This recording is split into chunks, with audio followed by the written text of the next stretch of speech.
नमस्कार, आपका स्वागत है फटाफट खबरों में। मैं हूं आपके साथ रुचिका जायसवाल। आज हम लेकर आए हैं बिहार के हर छोटे बड़े शहर की सबसे तेज और ताजा खबरें। तो चैनल को सब्सक्राइब कीजिए और वीडियो कहां से देख रहे हैं कमेंट बॉक्स में जरूर बताएं।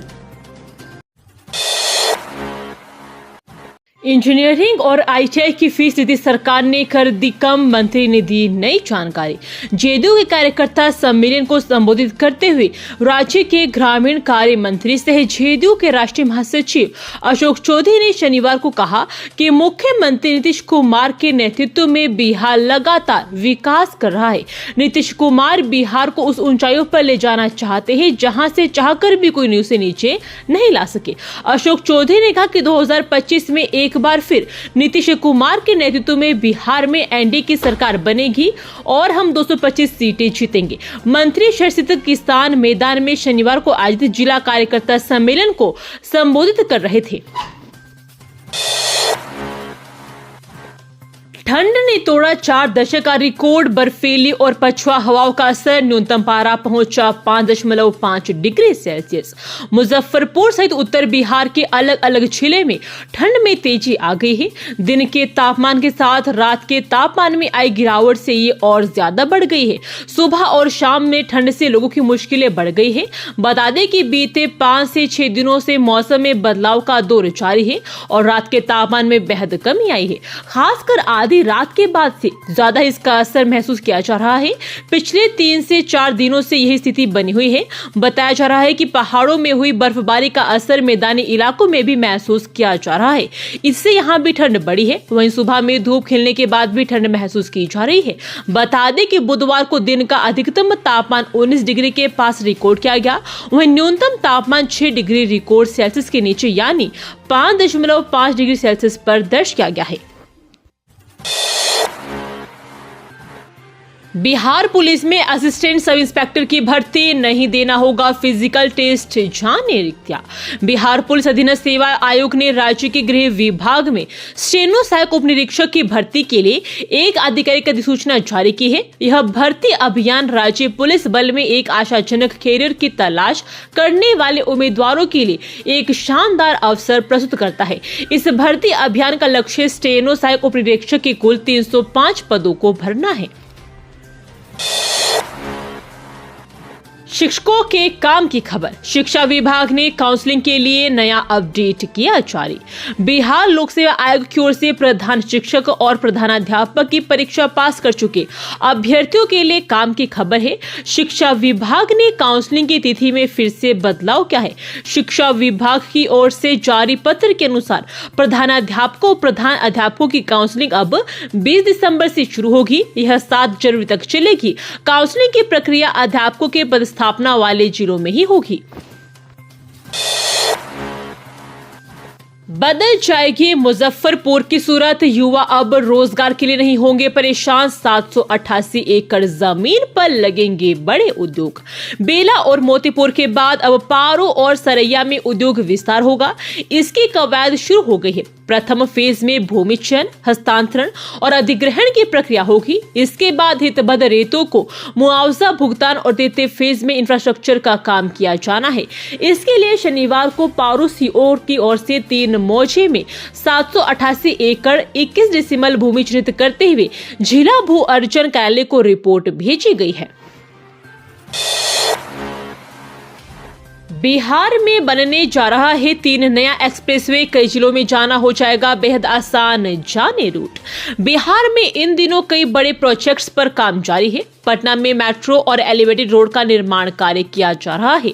मुजफ्फरपुर, गया, दरभंगा और भागलपुर में मेट्रो बनने का रास्ता साफ हो गया है। इसके अलावा भी कई बड़ी योजनाओं पर काम जारी है। इसी कड़ी में बिहार में बेहद जल्द 3 नए एक्सप्रेसवे का निर्माण कार्य शुरू होने वाला है। इनका नाम है पटना पूर्णिया, गोरखपुर सिलीगुड़ी और रक्सौल हल्दिया। मोदी सरकार जैसे ही अलाइनमेंट की मंजूरी देगी, जमीन अधिग्रहण का काम शुरू हो जाएगा। एशिया का पहला जियो साइंस म्यूजियम ग्वालियर में उपराष्ट्रपति और मुख्यमंत्री ने किया उद्घाटन। ग्वालियर के महाराजा बाड़ा स्थित ऐतिहासिक विक्टोरिया मार्केट बिल्डिंग में स्थापित एशिया का पहले जियो साइंस म्यूजियम का उद्घाटन भारत के उपराष्ट्रपति जगदीप धनखड़ और मध्य प्रदेश के मुख्यमंत्री डॉक्टर मोहन यादव ने किया। यह म्यूजियम भूविज्ञान, पृथ्वी की उत्पत्ति और मानव सभ्यता के विकास से जुड़ी अनूठी जानकारी का केंद्र है। इस संग्रहालय को दो आकर्षक गैलरी एवोल्यूशन ऑफ अर्थ और एवोल्यूशन ऑफ लाइफ में विभाजित किया गया है।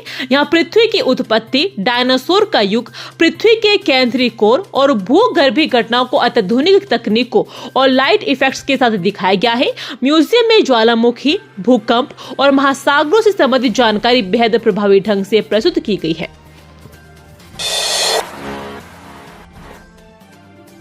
एक साल बिना रिचार्ज चला काम, फिर बिजली कटी और आया भारी भरकम बिल। सवाल पूछने पर मिला चौंकाने वाला जवाब।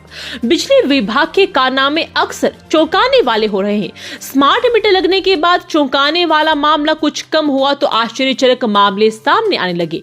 ताजा मामला बगहा विद्युत कार्यालय का है, जहां एक उपभोक्ता का स्मार्ट मीटर एक साल तक बिना रिचार्ज के चलता रहा। इस संबंध में उपभोक्ता नरईपुर निवासी बाबूराम यादव ने बताया कि उनका पुराना मीटर बदलकर स्मार्ट मीटर लगा, तब हर दूसरे दिन 500 रुपए से रिचार्ज करना पड़ता था। कार्यालय से जानकारी लेने पर मालूम हुआ कि 11,000 रुपए बाकी है। रिचार्ज का पैसा उसमें जमा हो जाने से कनेक्शन कट जाता है। अडानी से लेकर कोका कोला तक कई कंपनियां बिहार में कर रही है इन्वेस्टमेंट। जाने कैसे बदली निवेशकों की धारणा।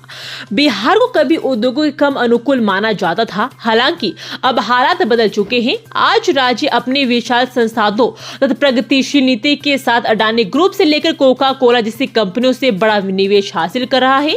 बिहार के उद्योग और पर्यटन मंत्री नीतीश मिश्रा सीईओ शैली के दृष्टिकोण के साथ बिहार को एक ऐसे राज्य में बदल रहे हैं जो पूरे भारत में निवेशकों के लिए प्रवेश द्वार बन सकता है। मिश्रा कहते हैं कि बिहार की औद्योगिक क्षमताओं के बारे में पूर्वाग्रह धीरे धीरे दूर हो रहा है। सब पार्टी ठीक रहेगी लेकिन जेडीयू गड़बड़ा जाएगा। नीतीश के करीबी नेता ने क्यों कह दी ऐसी बात। जेडीयू के राष्ट्रीय कार्यकारी अध्यक्ष सांसद संजय कुमार झा ने कहा कि लोकसभा चुनाव में यह कहा जा रहा था कि और सब पार्टी ठीक रहेगी लेकिन जेडीयू गड़बड़ा जाएगा। जेडीयू का क्या प्रदर्शन रहा आप सभी लोगों ने देखा है। झा ने कहा कि आज दिल्ली में सरकार चल रही, उसमें बिहार का बहुत बड़ा योगदान है। निर्मला सीतारमण यहाँ आई थी, दरभंगा और मधुबनी में हजारों करोड़ रुपए का ऋण बांटी है। जब वे बजट पढ़ रही थी तो विपक्ष के लोगों ने कहा कि बिहार का बजट है।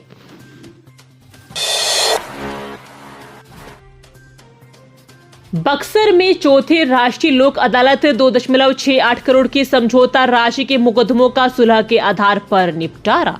बक्सर में जिला विधिक सेवा प्राधिकार के तत्वाधान में बक्सर स्थित व्यवहार न्यायालय परिसर में वर्ष का चौथा व अंतिम राष्ट्रीय लोक अदालत का आयोजन किया गया।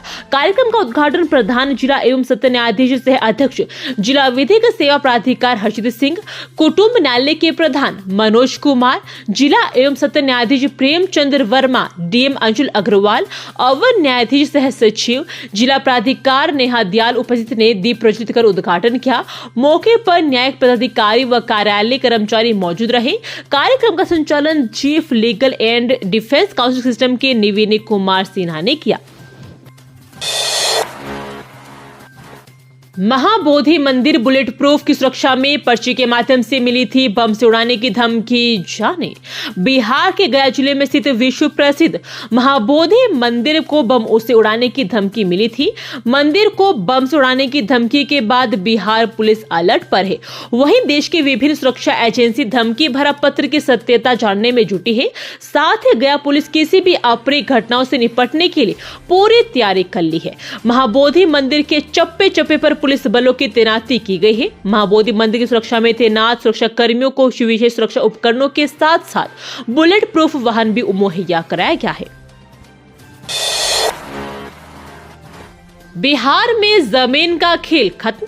खास महल जमीन पर बसे लोगों को राहत, अवैध कब्जा पर कार्रवाई। बिहार सरकार खास महल की जमीन पर बिना कागजात वालों को बेदखल नहीं करेगी। राजस्व एवं भूमि सुधार मंत्री दिलीप जायसवाल ने पिछले दिनों इसके संकेत दिए। ऐसे लोग जो 50 या 100 सालों से सरकारी जमीन पर रह रहे हैं, उन्हें राहत मिलेगी। उन्हें कुछ टैक्स देना होगा, लेकिन अवैध कब्जा करने वालों पर कार्रवाई होगी। सरकार खास महल की जमीन के लिए नया कानून लाएगी। ये थी आज की फटाफट खबरें। हम मिलेंगे अगले बुलेटिन में, तब तक के लिए धन्यवाद। जय हिंद।